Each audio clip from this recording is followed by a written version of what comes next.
be able to describe the various concepts of national income. You should also be able to understand the various methods of measuring national income. You should understand the importance of measuring the national income. And then finally, you should be able to analyze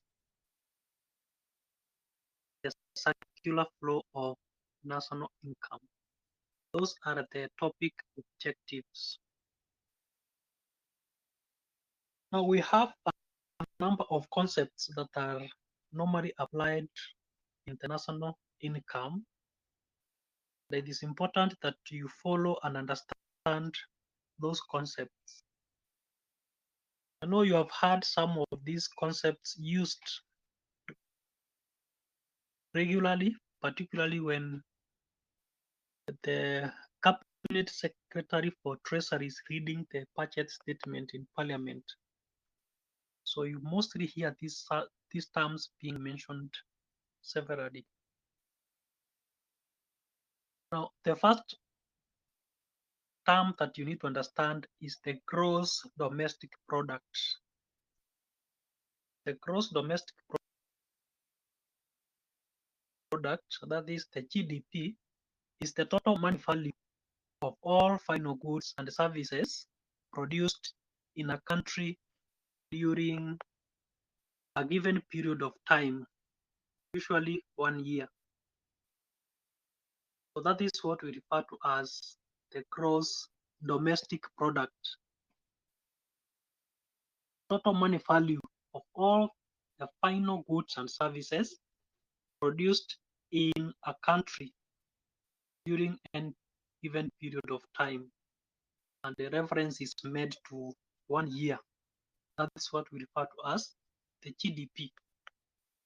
Now, when we are measuring the economic growth, so we normally look at the GDP figures. So if there is an improvement in the GDP figures, then we can say that the economy has grown. So the basis of measuring economic growth is simply the GDP. So we measure the gross domestic product in any particular year. So the other concept that is also important that you need to understand is the gross national product. So the gross national product is the total money value of all final goods and services produced from factors of production owned by a country's nationals during any period of time, regardless of where they are located. Now, the only difference with the GDP, under the GNP, we put into consideration the citizens who are working outside the country.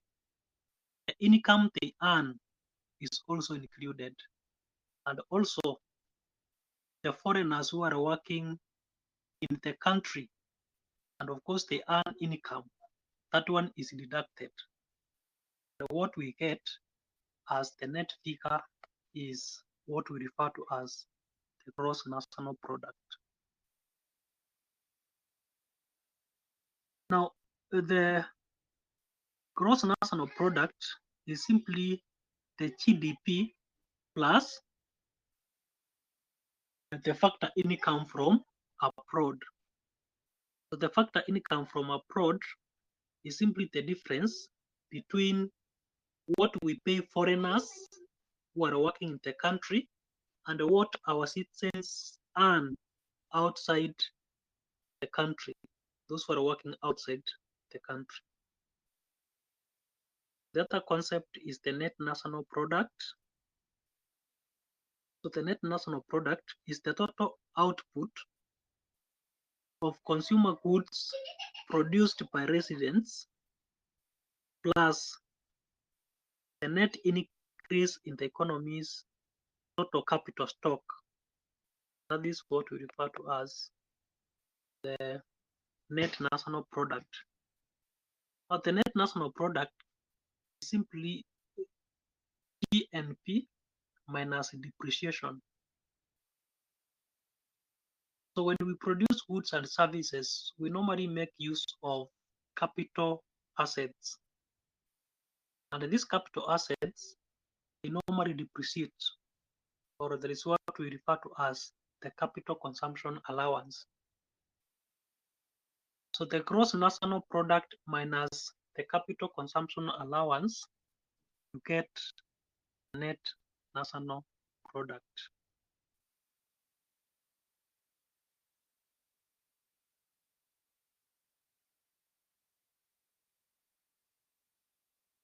So the other concept is the national income.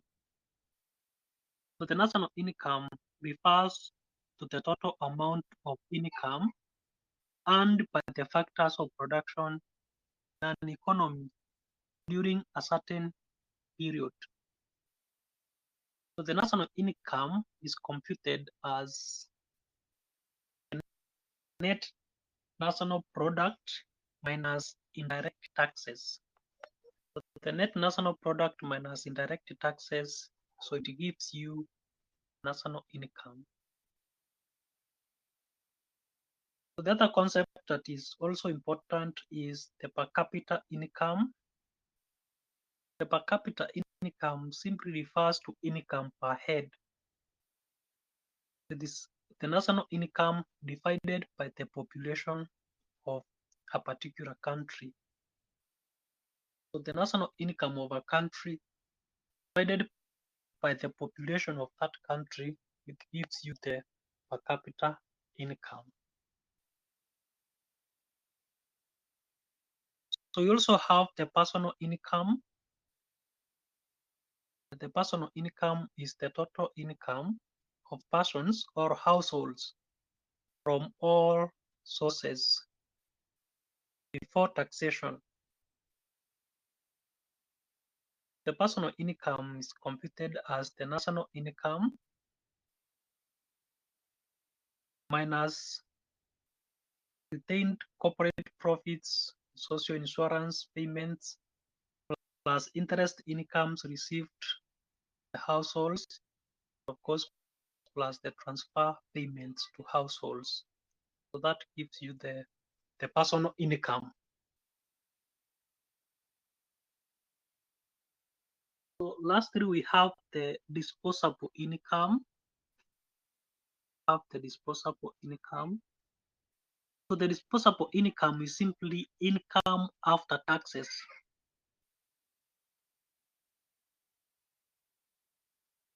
So it is the after tax income.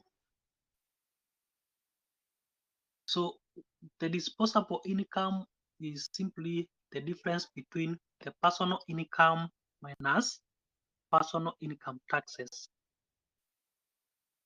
So this is the total amount of income which is available for use by the households. So you can either save or you can consume this money. That is what we call the disposable income.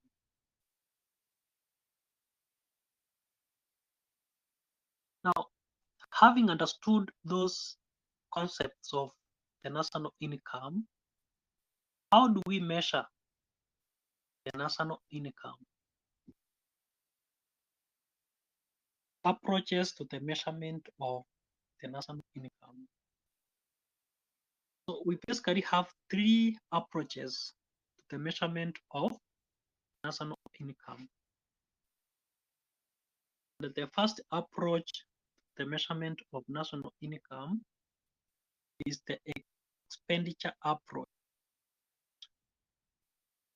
So we can arrive at the national income using the aggregate expenditure approach. And in this case, we sum all the market expenditures by final consumers, including the purchase of capital goods, the business community, and we also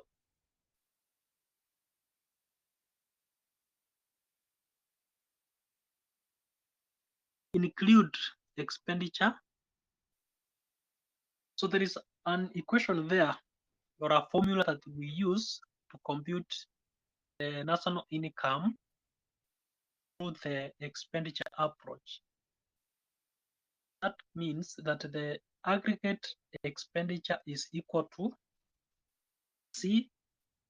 So C stands for household consumption. G stands for the government expenditure.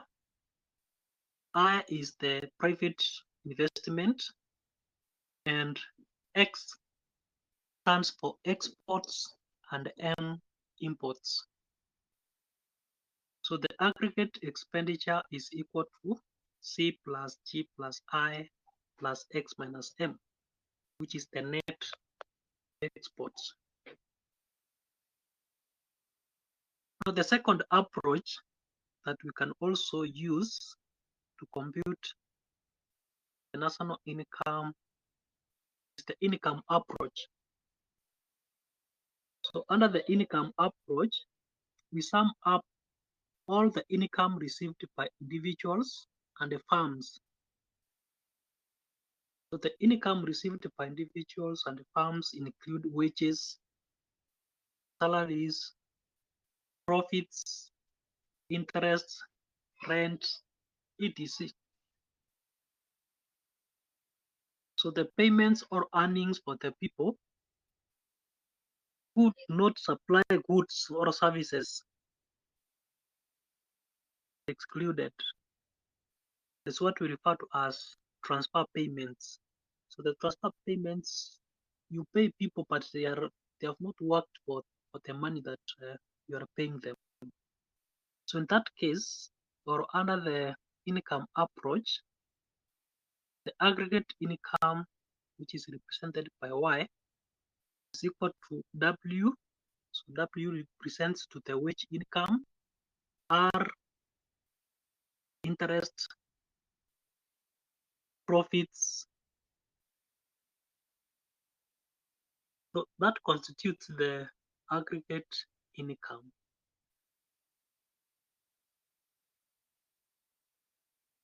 Now the last approach that we can also use in computing the national income is the product or output approach.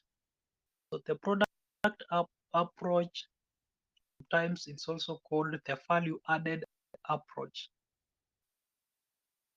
So here you add contributions of all individuals at each stage of production, the total output, plus the value added of each industry from public, private, subsistence sectors. So we only consider the contribution to production. So this method is also referred to as the value added approach. Now the value added approach, you simply compute the value added to the product or to the service at each level of production. Now, the figure that you get for each of these approaches should be the same. Should be the same. Now, there are a number of adjustments that are normally made under each method, which I will advise you to go and read in detail about the three approaches that we have discussed. So those three approaches, there is quite a number of adjustments that are normally made. So you read on the adjustments to each approach. I've said that they are supposed to give you the same figure. For that, there are quite a number of adjustments that are made.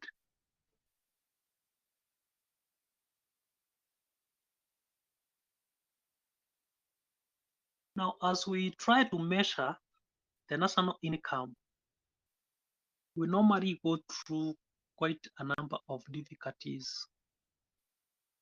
There are difficulties that you may encounter while measuring the national income. And one of the difficulties is incomplete information.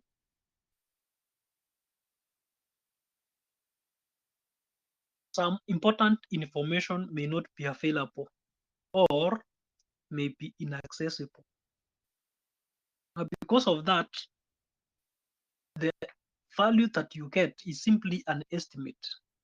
And an estimate, that means it may not be very accurate because some of the information that is important may not be available or we may not be able to access that information. So the other difficulty is the danger of double counting. So the cost of raw materials, intermediate goods may be included in the national income.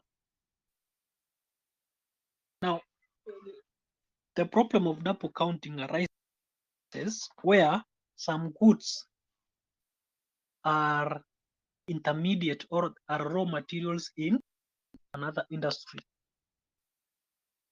So, for example, a farm that is manufacturing coffee, let me use coffee. Now, the best coffee that you get from the farm before it is processed, so it goes through stages, and the product of or the output of the first stage is the input of the next stage, which means these are intermediate goods. Because of that, they are likely to be counted twice or more than twice. That gives an inaccurate figure for the national income. We also have unpaid services. So services that people do for themselves and others that are not paid for are usually excluded in the national income. That makes the national income figure to be just as an estimate. We also have depreciation. So depreciation normally affects the figure national income. Now the figure that is applied for depreciation or a consumption allowance, so it is just an estimate. It's not an accurate figure. So the replacement costs for worn out parts may not be considered in other cases. And that normally inflates the national income if depreciation is not considered. We also have inventory valuation. So we have different methods in inventory valuation, and each method gives different results. So there are other methods that may inflate the figure, others may reduce that figure by far. That normally affects the national income value. We also have changes in the value of money. So the changes in the value of money or the market prices of final products due to inflation may result in changes in the measurement of the national income, even if real output may not have changed. Now, what we mean, the national income can increase simply because of what? Inflation. It can increase because of an increase in the price level. So that's why we normally adjust the national income to depreciation. We normally factor depreciation when measuring the national income because the income can increase as a result of increase in prices. So if the national income increases as a result of an increase in prices, then that is not economic growth. So in really sense, the national income has not increased.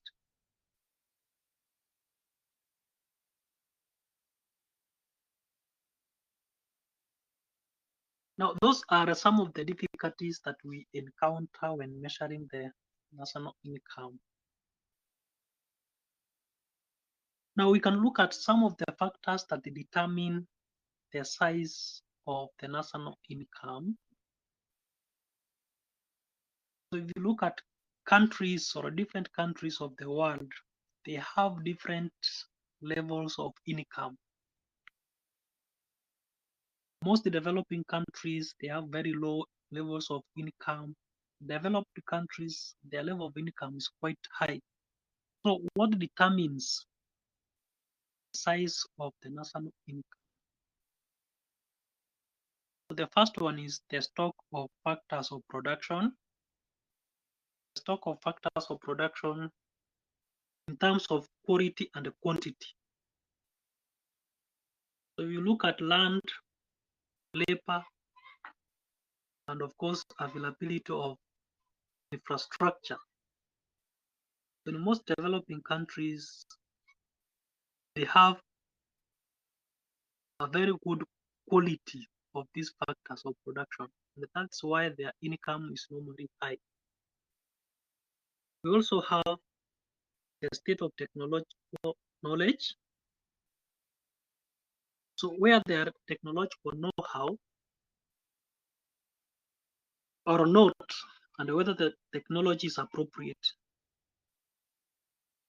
Most developing countries, they have very good technology and which is appropriate to their economies.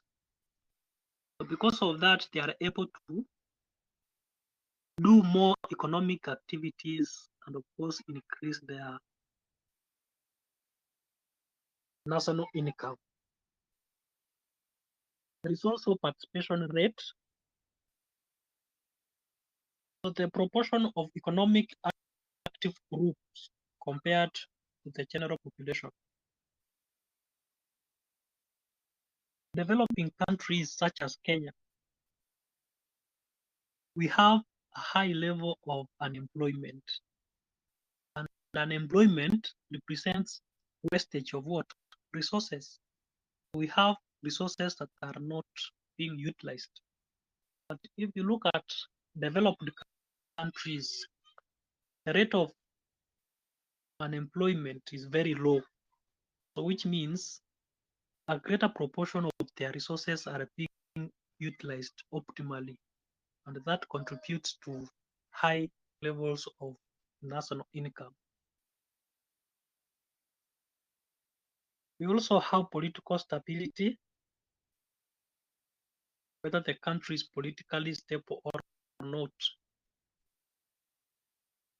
So you have seen all over the world countries that are experiencing political instability. There is no much economic activities that are being carried out there except fighting.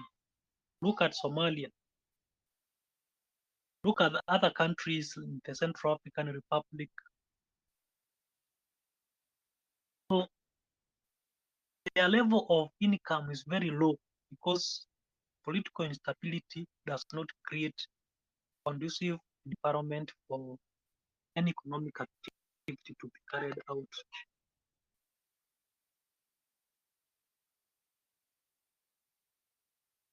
Now, the last part that we can discuss is the uses of the national income counting. Discuss the uses of the national income counting.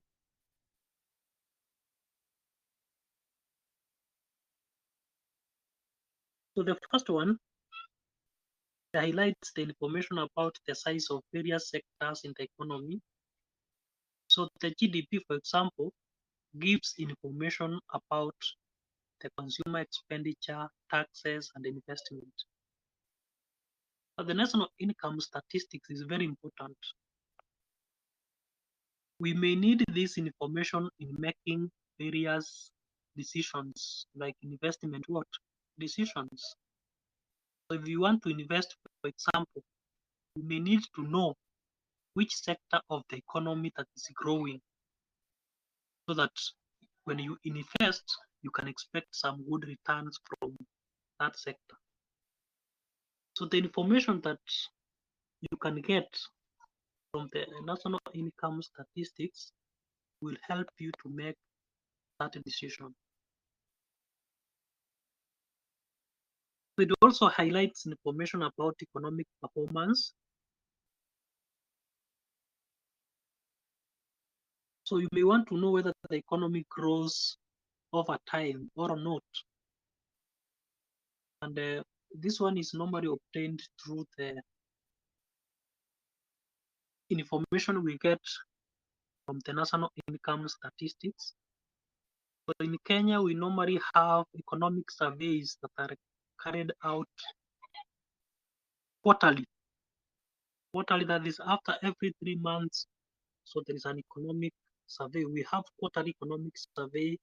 Then the final one is the annual economic survey, which is normally released annually. That's after every 1 year.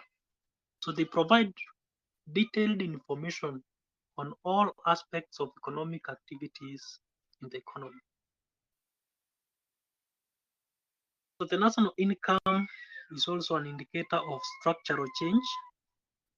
So the structural change is transformation that is taking place in the economy of a country. So there is what we refer to as economic development. The economic development is different from economic growth. So we can use the national income statistics to understand whether the country is developing or not. So a country develops if it experiences some structural transformation.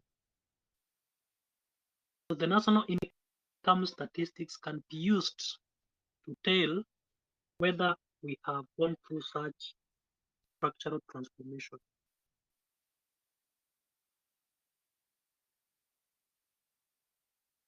Now, this information can also be used by private businessmen to make investment decisions.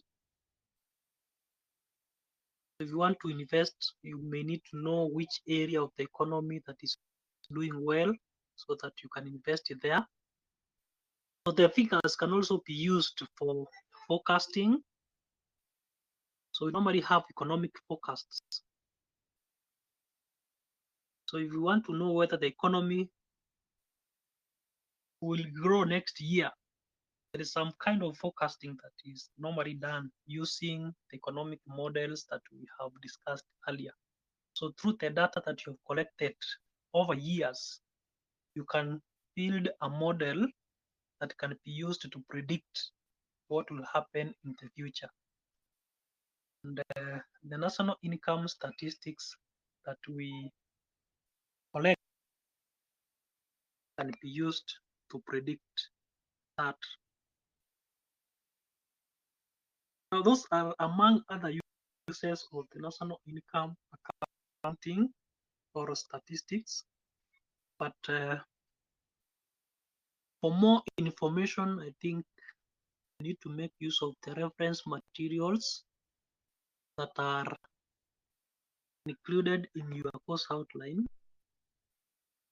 It will help you understand more on what we have discussed. Now, I don't know whether there is any other question that you may need to ask. So the floor is open for discussion now. Those who have questions, you can ask. The floor is open.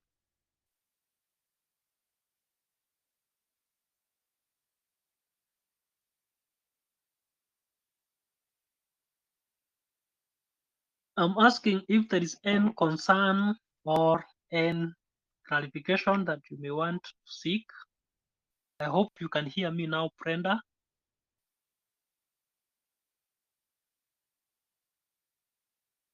Any concern on the second topic that we have discussed? Now, the notes that I have attached on your portal, I think they are very clear, and of course, they may have some more information. I hope you'll have time to go through those notes very well and understand. But for any clarification, any concern, the floor is open now for discussion.